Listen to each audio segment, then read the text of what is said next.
Bueno, vamos a dar inicio a esta segunda, la parte final de este coloquio, segundo coloquio Alianza del Pacífico, Encadenamientos Productivos del Sector Primario. Y bueno, toca ahora a los dos proyectos México. Particularmente ahora presentamos un trabajo conjunto que realizamos nuestra colega Amparo Medina y su servidor, que lleva por nombre Acuicultura y Desarrollo Regional, Implicaciones Económicas y Sociales en México y Colombia. Y bueno, le cedería el uso de la voz a ella y bueno, una vez que ella me regrese la voz, con gusto participo en el proyecto. Adelante, por favor, Bueno, estimada Amparito, si eres tan amable. gracias. Bueno, buenas tardes. Tengo ya el placer de conectarme con ustedes para comentarle los avances de este proyecto que hemos venido desarrollando juntamente con Juan José. Voy a tratar de cerrar la cámara para que, en este caso lo hago voluntariamente, para que podamos ver muy bien y tenemos mejor imagen.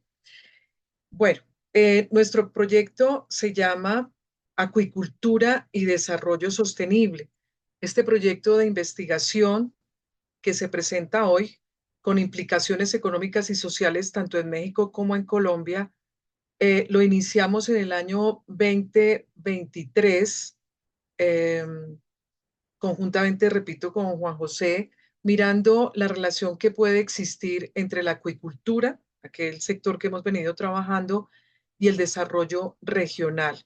Vamos a iniciar hablando sobre precisamente esos encadenamientos productivos y el sector primario, que es el principal motor de la producción de alimentos, donde la acuicultura se ha vuelto un actor supremamente importante, mostrando un crecimiento en ascenso a través de la producción de productos piscícolas, tanto a nivel continental como a nivel marino, que son controlados a través de, el impulso, la vigilancia y el apoyo en las distintas regiones rurales. Por lo tanto, es un sector que está generando cierto sustento económico o autoconsumo o subsistencia, como lo quieran llamar, dependiendo del desarrollo de la región, y esto de alguna manera mejora las condiciones sociales. ¿Cuál es el propósito que queremos mostrar hoy? Es describir en forma general todas las regiones de desarrollo de Colombia y de México y cómo se han vinculado con la acuicultura. En ambos países tenemos zonas activas de acuicultura que han venido desarrollándose, creciendo y que han tenido un avance muy importante, y lo hacemos con una metodología que viene desarrollándose desde el 2010 aproximadamente, que es la metodología del cálculo del índice de progreso social, definido por la ONU, la Organización de las Naciones Unidas. Entonces, vamos a mirar cómo definimos el desarrollo regional.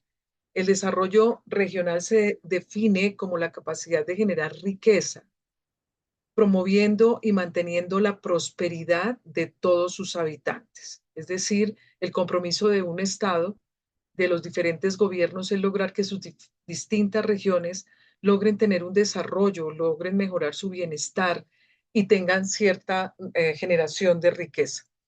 Entonces, nuestro propósito es analizar las características de este desarrollo regional, medido en temas económicos y sociales y también ambientales, del sector acuícola, de las regiones de desarrollo en la región centro-occidente de México y la región del lago de Tota en Boyacá, como ya lo hemos venido conociendo el día de hoy, y algunas zonas de Colombia.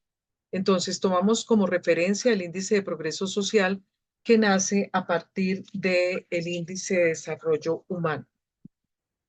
¿Cuál es la metodología? La metodología que estamos desarrollando o que hemos desarrollado es enfocada en teniendo un enfoque cualitativo, exploratorio, no experimental, basado en el análisis de contenidos, en la revisión de distintas publicaciones relacionadas tanto con la acuicultura como el desarrollo regional en distintas zonas de América Latina y del mundo. y pretendemos responder estas tres preguntas importantes. En primer lugar, ¿cuáles son las características de desarrollo económico y social en las zonas acuícolas? ¿Qué tanto se han desarrollado a la par del crecimiento de la producción acuícola en estas regiones? Si ha habido desarrollo, si ha habido empleo. Como en la segunda pregunta, ¿qué beneficios han obtenido estos habitantes en la generación de empleo, en actividades económicas secundarias derivadas de la acuicultura?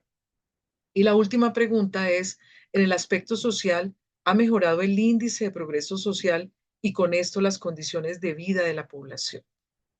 Muy bien, entonces vamos al marco teórico y vamos a hablar de esas dos grandes áreas importantes que es la acuicultura y luego la relacionamos con el índice de progreso social. Este cuadro nos muestra cómo desde los años 90 hasta el 2022 el incremento y crecimiento de la pesca de captura y de la acuicultura en millones de toneladas equivalentes en peso vivo. ¿Qué significa esto? Que la acuicultura, aún a pesar de la pandemia, ha tenido un crecimiento interesante, pasando o llegando a tener 94.4 millones de toneladas producidas en el mundo, sobrepasando en un 3% al total de la pesca de captura, que sería 91 millones de toneladas equivalentes también en peso vivo. Esto nos demuestra, como nos ha contado en varias ocasiones la FAO en sus publicaciones, que la acuicultura está superando la producción de pesca, ya sea de captura a nivel continental o marino, y la acuicultura, o sea, el cultivo de peces en aguas marinas o en aguas continentales, como el caso del lago de Tota, son aquellas que vienen creciendo de una forma muy positiva y nos muestra unos indicadores interesantes, como vemos aquí, de que el 88% de lo que produce en el mundo, lo que se produce tanto en pesca como en acuicultura, se destina al consumo humano. Estamos hablando de 164 mil millones de toneladas de producción piscícola. Eh, este sector de la acuicultura específicamente en el mundo genera hoy en día 22.1 millones de empleos. Eso significa que en las regiones donde se produce o se cultiva los peces, estamos viendo un crecimiento, como decía Oscar, de Troutco, un crecimiento en el empleo, mayoría mujeres, en fin, pero que ha tenido un incremento en este indicador importante que nos puede llegar a medir el índice de progreso social. El consumo aparente de alimentos en este 2022 fue de 7 millones de toneladas, lo que refleja un consumo per cápita de 10.7 kilogramos de consumo de pescado. Ese consumo per cápita también se proyecta a través de los estudios de la FAO que en el 2030 llegaríamos a tener un consumo per cápita de más de 13 kilogramos, repito, por persona, incrementándose ese consumo y que seguramente no lo vamos a superar con el consumo de la carne ni con el consumo del pollo, pero que ha tenido un crecimiento positivo. Por lo tanto, tenemos que decir que la acuicultura tiene un gran potencial para alimentar el crecimiento de la población, pero este alimento debe ser de manera sustentable, así como su producción, por lo que en el 2030 se espera que haya un desarrollo sostenible en la mayoría de las regiones que producen eh, la piscicultura. Se prevé que la producción de alimentos aumente un 13% más, principalmente por la sostenibilidad de los cultivos, por las buenas prácticas que se pueden aplicar a través de la transformación de alimentos, a través del procesamiento, a través de la distribución a las grandes zonas de consumo, a través de los clientes, etcétera, pero haciendo las cosas bien. El índice de desarrollo humano es el origen de lo que estamos hablando. Este índice fue impulsado por las Naciones Unidas hace más de 3 décadas y fue el resultado de algunos aportes que hicieron tanto Amartya Sen, que es Premio Nobel de Economía, como Stiglitz y otros como Porter, que también hablaron de qué significa el índice de desarrollo humano, que en su momento fue medido en todos los países con tres categorías, mirando cuál es el nivel de educación de las personas, cómo llegan a la tasa de alfabetización en diferentes regiones, lo medimos en temas de salud, como dice vida larga y saludable, que se mide a través de un indicador que es la esperanza de vida al nacer y el conocimiento a través de la educación y la riqueza medida en el Producto Interno Bruto per cápita, que nos muestra de alguna manera el nivel de vida de las poblaciones. Pues a partir de esto, ya en el 2013, creado por Michael Green, nace el índice de progreso social. Y este índice hoy en día se mide en 170 países. Es muy interesante porque no solamente cubre lo que está aquí plasmado en el índice de desarrollo humano, sino que mide las necesidades sociales y medioambientales de los ciudadanos en cada uno de los países. Miremos qué significa el índice de desarrollo de progreso social. Esta es una propuesta de medición del desempeño social y ambiental de las sociedades complementaria a las variables del comportamiento económico, como acabamos de decir, el Producto Interno Bruto.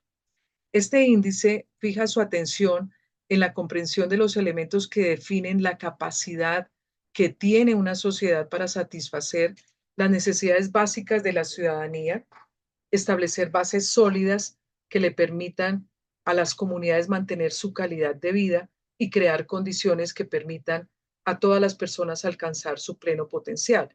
Este índice puede parecer muy ambicioso, pero todos los países se le midieron a su desempeño, a medir esa calidad de vida de las comunidades, de la sociedad, buscando una respuesta que fuera el inicio para proponer políticas públicas, proponer acciones del gobierno de manera que se superaran estas condiciones. Este índice entonces evalúa tres dimensiones importantes: las necesidades básicas de la población, los fundamentos del bienestar y las oportunidades.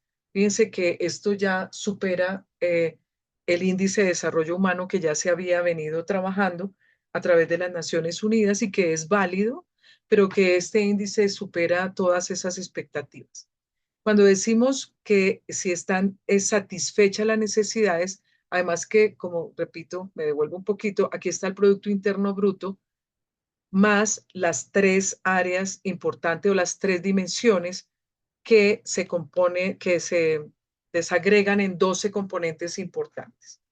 Las necesidades básicas tienen que ver con la seguridad personal, es decir, con la capacidad que tenemos de tener una vivienda digna, con la capacidad de tener una nutrición y unos cuidados básicos, tener servicios públicos, como el caso del servicio del agua, servicio de saneamiento, servicio de higiene, una calidad del agua eh, que permita el consumo humano con alta calidad y una nutrición y asistencia médica básica, pero también piden de asistencia a la salud de alta calidad.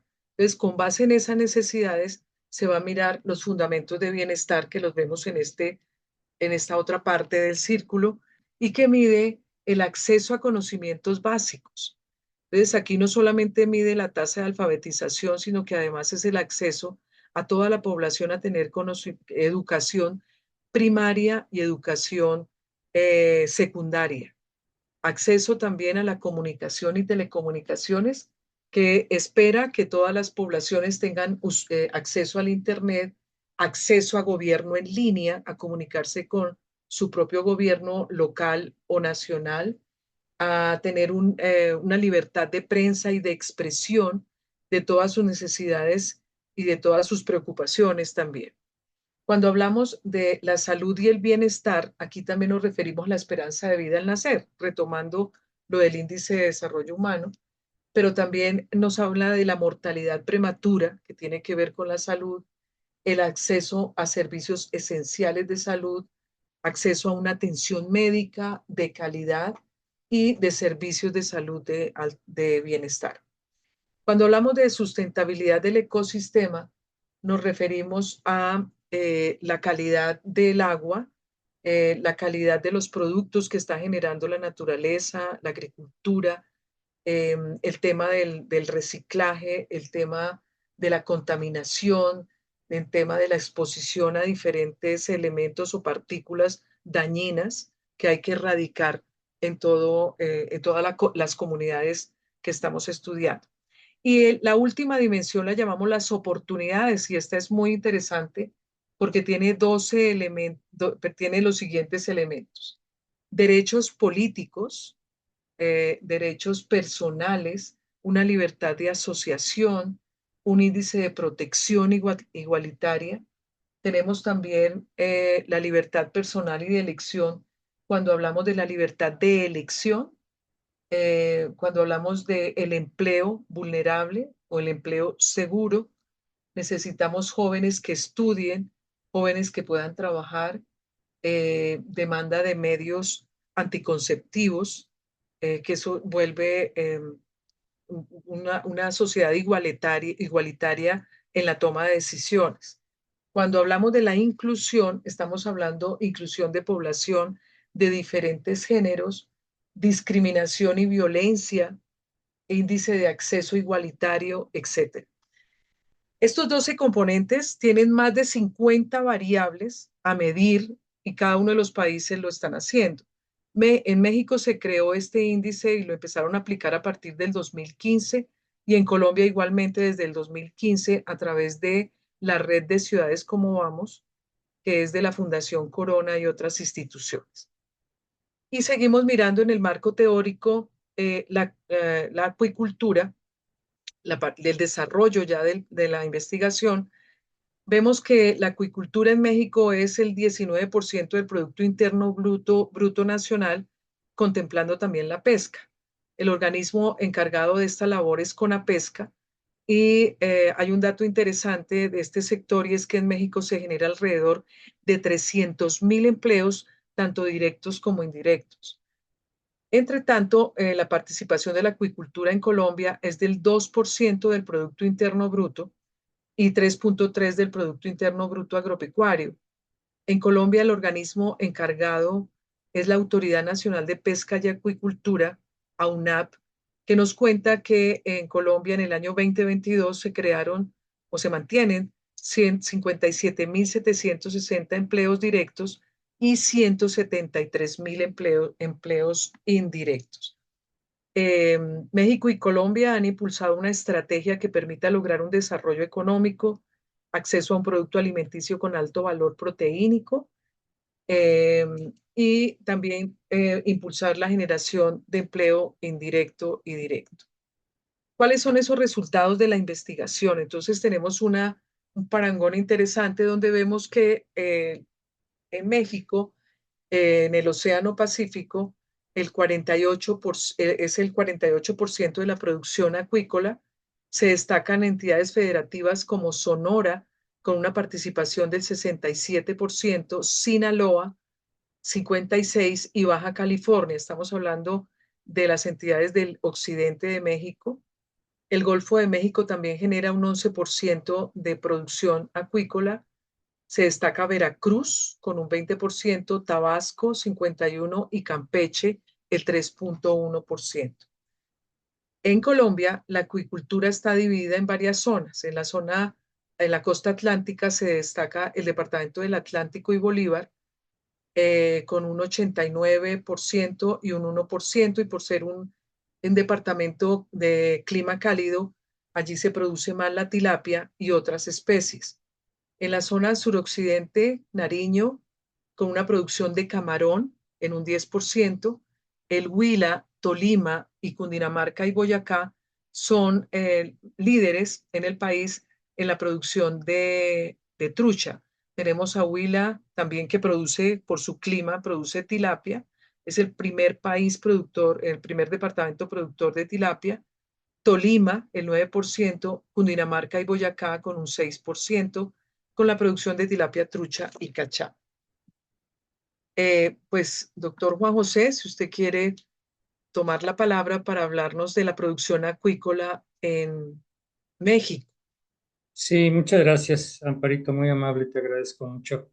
Bueno, sí, efectivamente, en México la producción acuícola está centrada prácticamente en la región Pacífico Norte, que ya mencionaba mi colega, y bueno, se consideran los estados Sonora, Sinaloa, Baja California Sur, Nayarit y Campeche, aunque Nayarit está en la zona centro-occidente y Campeche está en la zona sur del país. Obviamente vienen otros estados, Jalisco en particular está en el lugar 13, a donde pertenece precisamente esta comunidad de investigación en la Universidad de Guadalajara.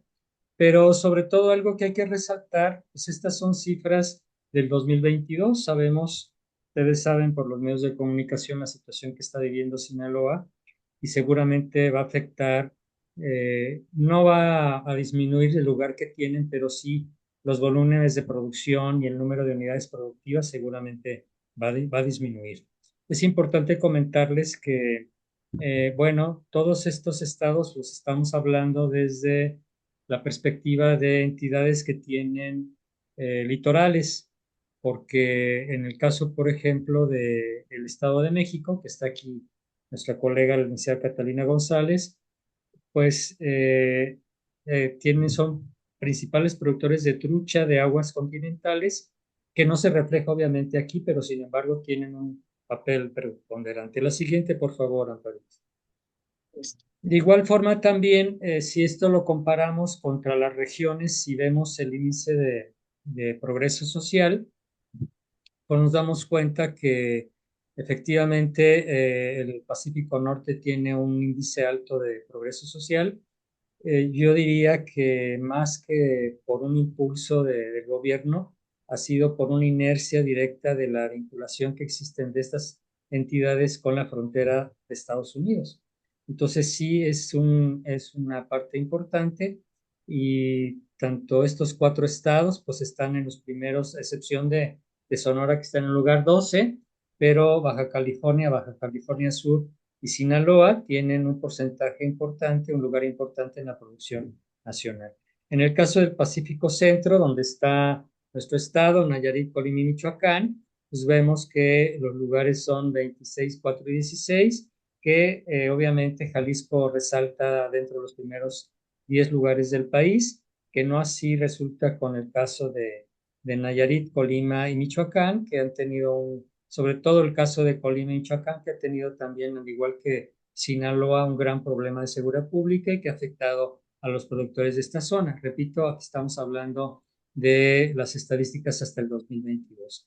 En el caso del Pacífico Sur, bueno, pues es la zona más atrasada del país, no solamente en la parte económica, sino sobre todo en la social.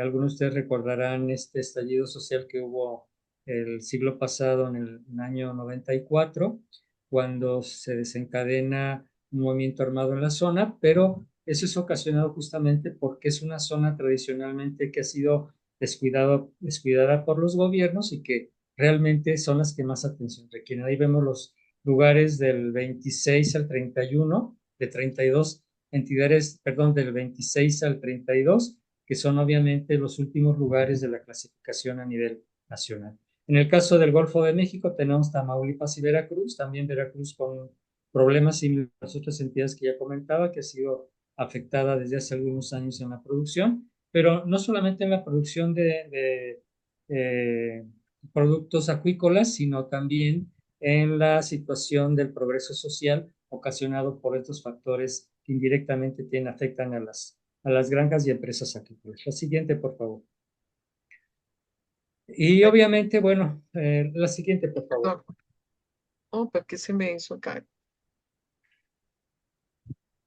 Ya. Y bueno, si lo vemos a nivel de producción acuícola, tenemos ahí señaladas cuatro regiones, la Cundinamarca, Huila y Boyacá, que tienen una participación importante no solamente en la aportación del Producto Interno Bruto, sino también en las unidades productivas y en el volumen de producción.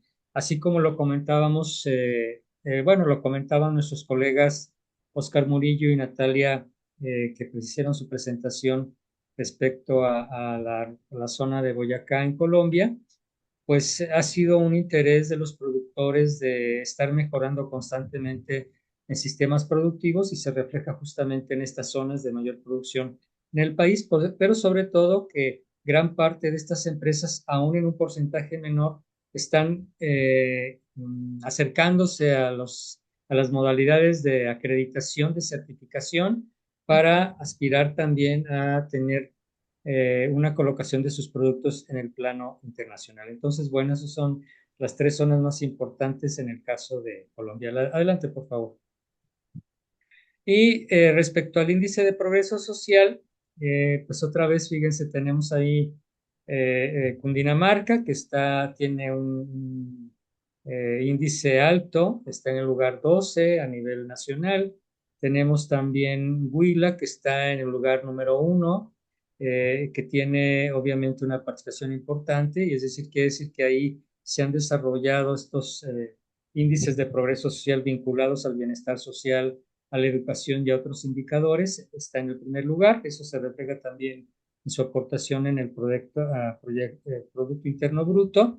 Y también el caso de Boyacá, bueno, Huila el 18 y Boyacá el primero, que también nos habla de que han estado avanzando en su mejora de los indicadores sociales en estas zonas. La siguiente, por favor.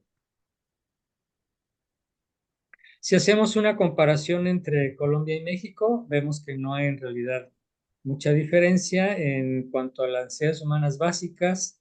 El puntaje que arroja Colombia es de 79,47 en la posición 93, y si lo vemos a nivel de fundamentos de bienestar, está en el 74,05, en la posición 54. Y en cuanto a las oportunidades que pueden darse de empleo y otro tipo de servicios, está en el lugar 55, perdón, con un puntaje de 55,96 y en la posición 85.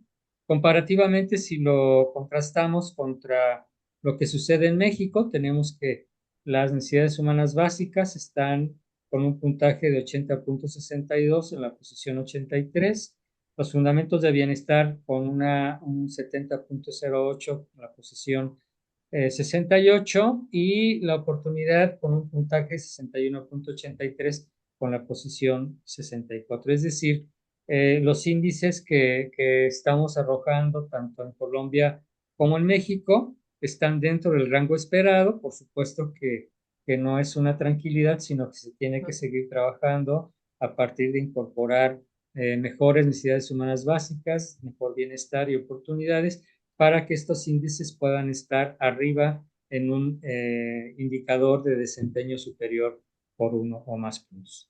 La siguiente, por favor. Bueno, finalmente comentamos en estos primeros avances de la investigación que existe una relación positiva y fuerte entre el índice de progreso social, el PIB per cápita. La relación entre desarrollo económico y progreso social no es lineal. Sin embargo, vemos algunos aspectos que nos marcan que podríamos caminar hacia esa relación. En los niveles de ingresos más bajos, las pequeñas diferencias en el PIB per cápita se asocian con grandes mejoras en el progreso social, y el desarrollo regional debe ser impulsado por todos los actores involucrados en el sector de la agricultura. Entre comillas, quisiera destacar que, sí, la siguiente, por favor, Amparo. Entre comillas, quisiera destacar que justamente la intención de la integración de este grupo de investigación de la Red Alianza del Pacífico, la intención que tiene es justamente el tratar de aportar a partir del trabajo que se realiza en el sector primario, particularmente en agricultura y pesca, aportar para mejorar los índices de desarrollo humano y el índice de progreso social, que le puede traer una mejora en los ingresos de la población, sobre todo en los niveles bajos y medios de nuestra población. Entonces, se tienen que tomar decisiones importantes de política pública e inversión privada y pública para que estos elementos puedan reflejar, me refiero a estos índices, puedan reflejar realmente una mejora sustancial en los siguientes años respecto a cómo podemos seguir caminando para que el sector acuícola sea un puntal de la mejora en los demás sectores del desarrollo económico. Por nuestra parte sería todo y muchas gracias. Bien, pues ahora no sé si hay alguna pregunta, alguna duda, algún comentario. Y ahora daríamos pie a la presentación, la última presentación de nuestro coloquio. Eh, Se refiere a, permítanme un segundo, por favor. Nos referimos a el proyecto intitulado Articulación Productiva en el cultivo de tomate en México, alcances y retos a futuro 2023, y es conveniente mencionarles que está elaborado por Lorena Miroslava Contreras. Ella originalmente empezó a hacer una investigación en modalidad de prácticas profesionales, en modalidad de investigación. Empezó a trabajar con este proyecto. Vale la pena mencionar que ella había participado en un proyecto en el sector salud para detectar las condiciones de los productores en las granjas de tomate. Y ahora con este segundo artículo, bueno, obviamente dirigido por su servidor y complementado por la doctora Ruth María Subillagar. Entonces, sin más preámbulo, me voy a permitir compartir la presentación. Un segundo para abrirla, por favor.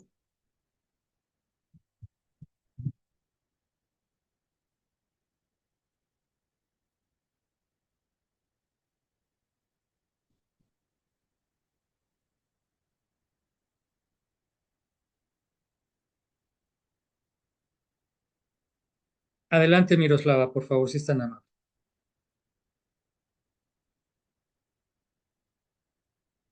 ¿Sí me escucha, Miroslava?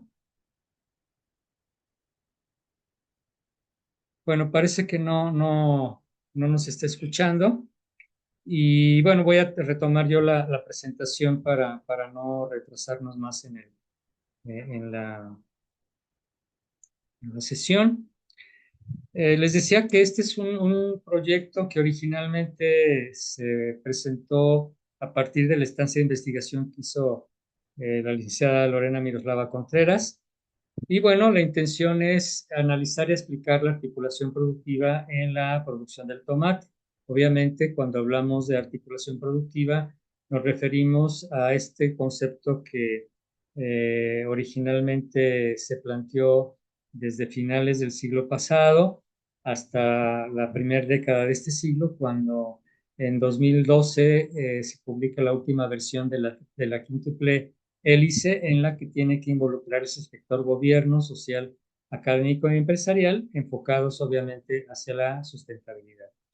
Los alcances y retos van enfocados hacia las agroempresas y el gobierno.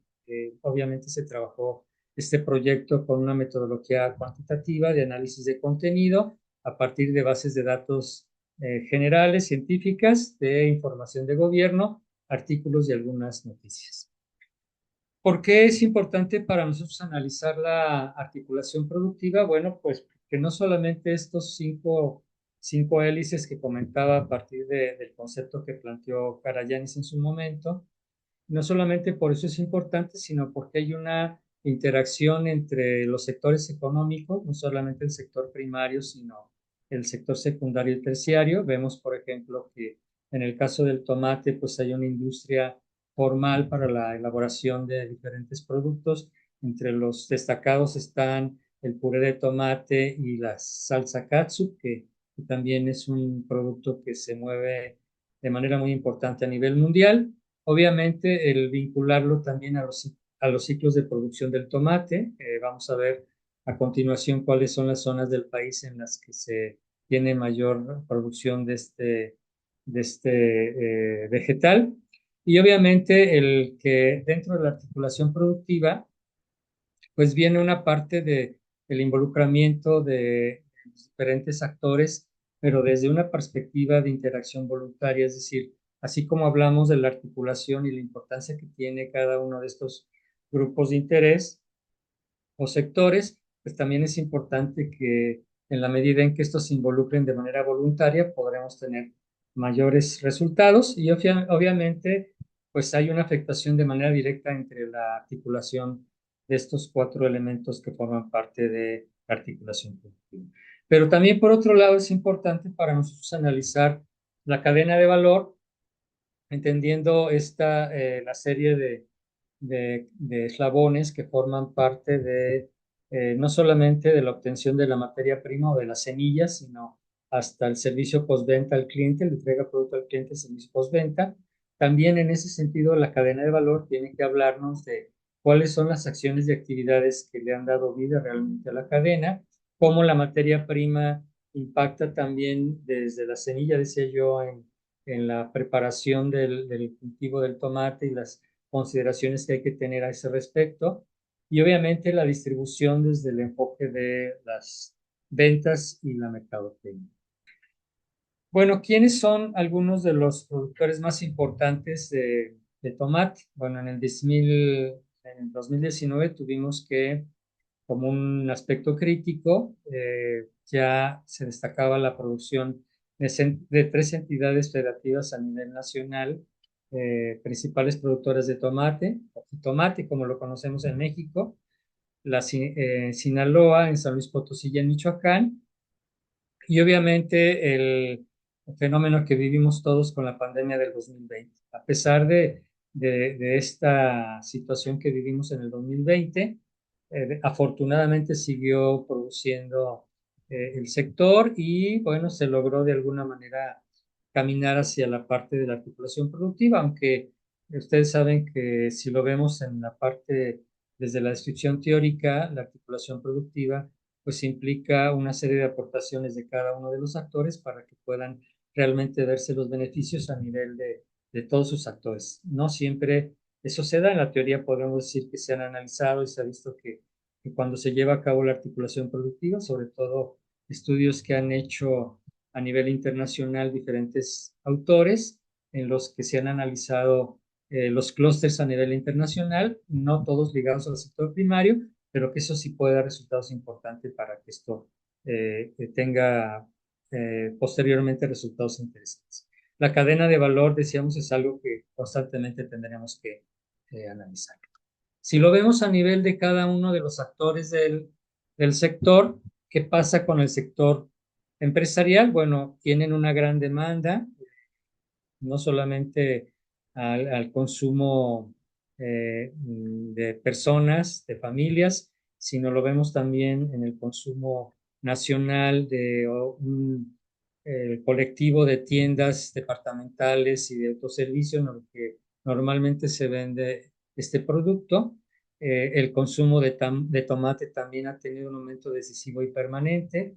Los procesos de producción en algunos casos de las granjas en estos estados que comentaba, en San Luis Potosí, Sinaloa, por ejemplo, han tecnificado la producción en las granjas y eso ha aumentado la producción.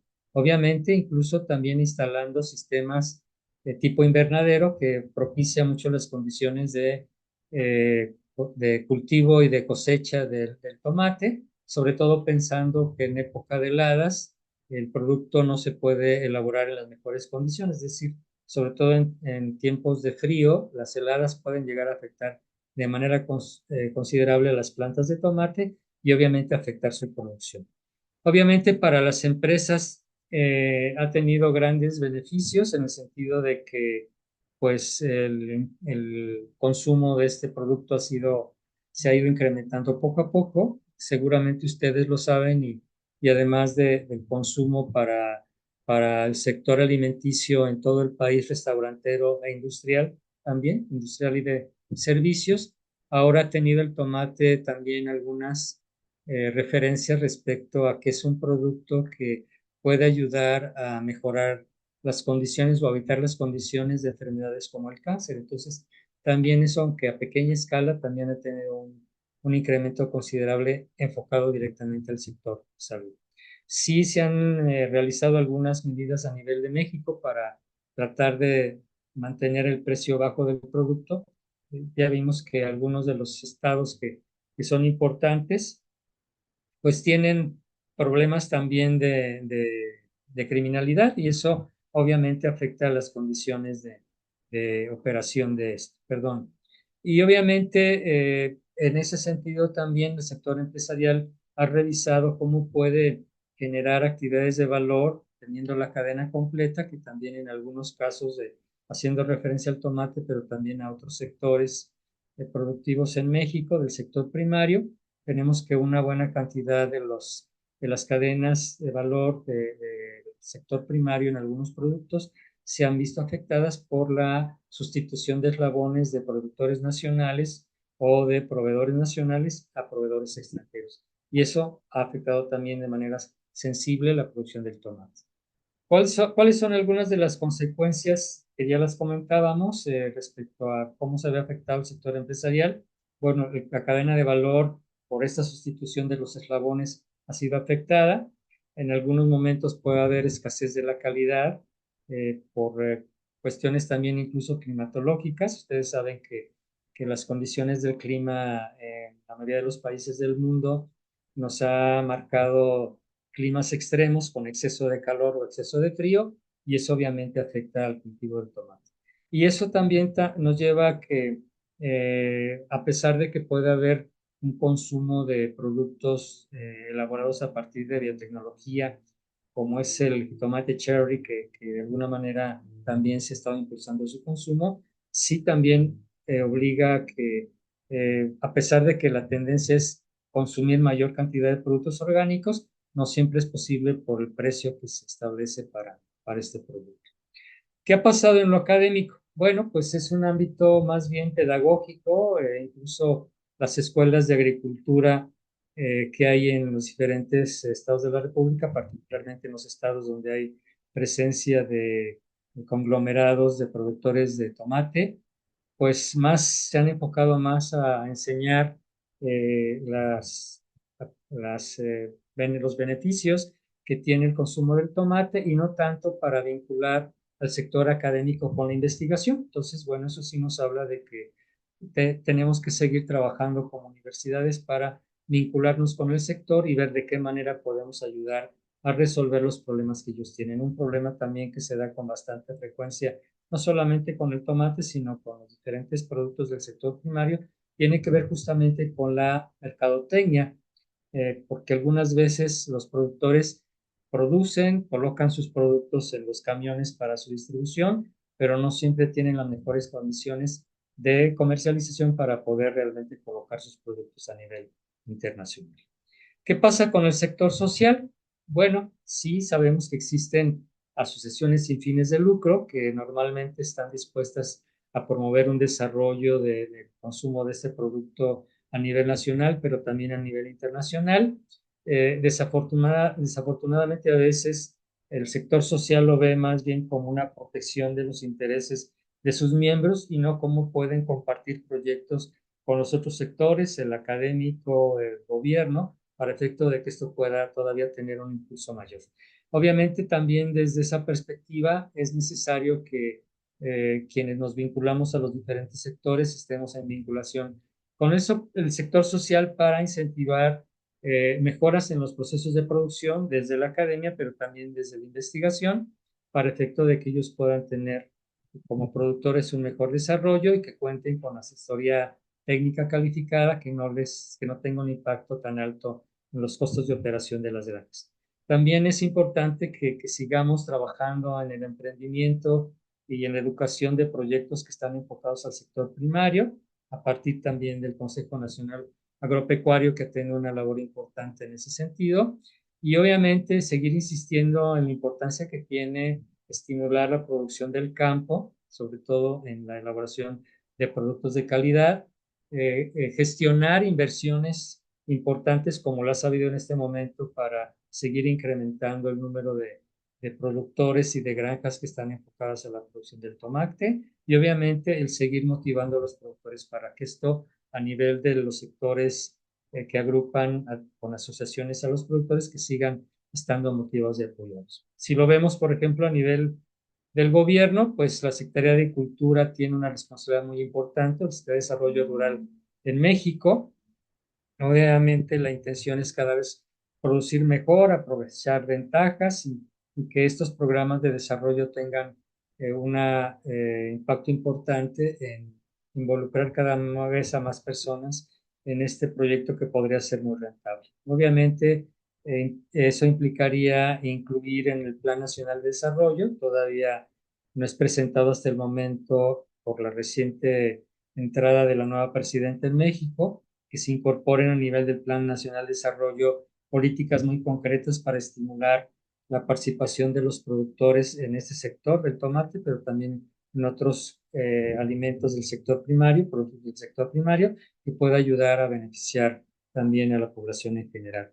Obviamente también eso implica que el gobierno mejore la alimentación de calidad a partir de este producto. Ya les hablaba yo de algunas de las cualidades que tiene el tomate y que eso puede ayudar también a generar proyectos sustentables en los siguientes años. Hay que reconocer que el gobierno se ha visto rebasado por la delincuencia que hay en algunas de las entidades donde se produce el tomate y que eso también tendría que ser atacado por el gobierno, pero también a través de cómo los productores se asocien para encontrar soluciones comunes apoyados también en el gobierno para que esto pueda disminuir. La gran influencia que pueden tener el gobierno para efecto de incentivar y motivar a los productores, pues obviamente impacta en la responsabilidad en cuanto a la producción, en el aumento del poder económico de las zonas de desarrollo de este producto. Está comprobado en otro tipo de estudios, en otros sectores, que la creación de proyectos de articulación productiva considerados como clúster o redes empresariales traen un desarrollo, una derrama económica para las regiones en donde se encuentran. Entonces, la intención sería incentivar a los diferentes actores para que puedan traer beneficios económicos en derrama para quienes están en estas zonas de producción del tomate, pero también impulsarlo en otras zonas donde actualmente no tiene presencia.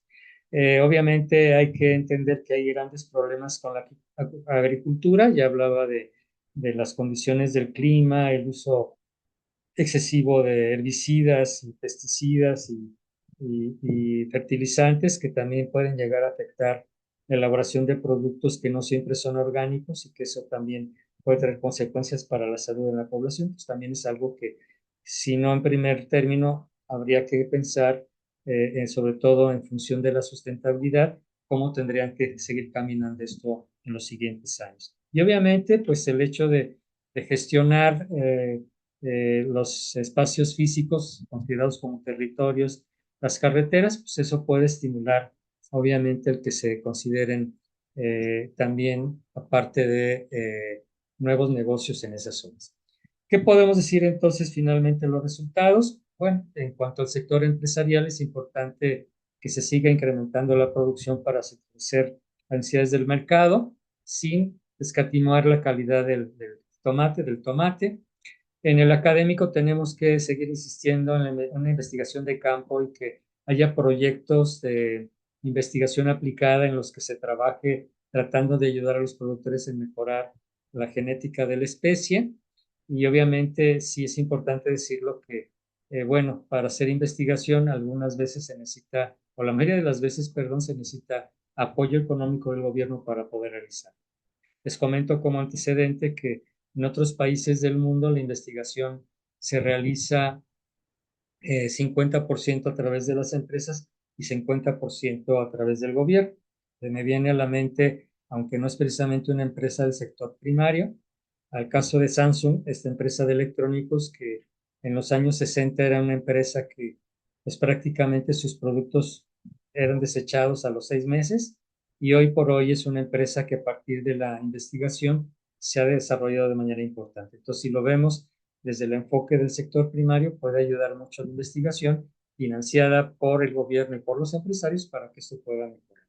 En el aspecto social, bueno, hay un aumento positivo en cada uno de los eslabones de la cadena de valor y obviamente salvaguardar los derechos de los trabajadores, pero también insisto en que se tiene que hacer un análisis para no sustituir los eslabones que forman parte de productores, proveedores y prestadores de servicio en la cadena de valor, que sigamos de alguna manera sosteniendo en la medida de las posibilidades el que esas cadenas de valor se fortalezcan no solamente a partir de los actores internacionales, sino también a través de alianzas con productores y proveedores de servicios y otro tipo de nacionales. Y finalmente el gobierno, como un mayor fomento a la producción, obviamente estableciendo programas que estimulen la creación de nuevas zonas de cultivo de tomate en el país en función de las condiciones climatológicas y de territorio y de tierra en función de que puedan tener las condiciones suficientes para poder desarrollar ese producto. Finalmente, bueno, los sectores que han estado aportando de alguna manera son el académico y el social. El sector empresarial tiene mayor rigor con las empresas, pero siempre están limitados. Ahí comentaba yo hace un momento en otro evento que hay siempre un celo entre el sector empresarial y el sector académico y eso tiene que disminuirse a efecto de que haya una mayor participación de los sectores, sobre todo también del empresarial y del gobierno, y que el académico también pueda fortalecer esta parte para fomentar la producción, ayudar a través de la investigación a mejorar la genética de la especie, técnicas de cultivo, técnicas de comercialización, que pueden ayudar obviamente a fortalecer esta parte.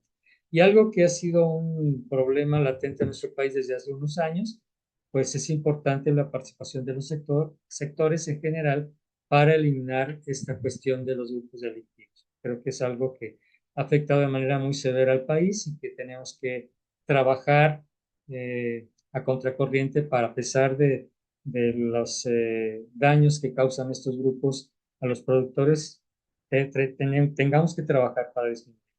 Y obviamente, bueno, pues nos debe llevar a tener, perdón, discúlpenme, a tener una mayor producción a nivel general. Entonces, bueno, eso son los resultados de los proyectos, tanto de acuicultura, el comparativo de las condiciones de desarrollo económico social en Chile y en Colombia, y obviamente el proyecto del tomate a, a, hasta, vamos, para poder compartir estos aspectos con los integrantes de la Red Alianza del Pacífico.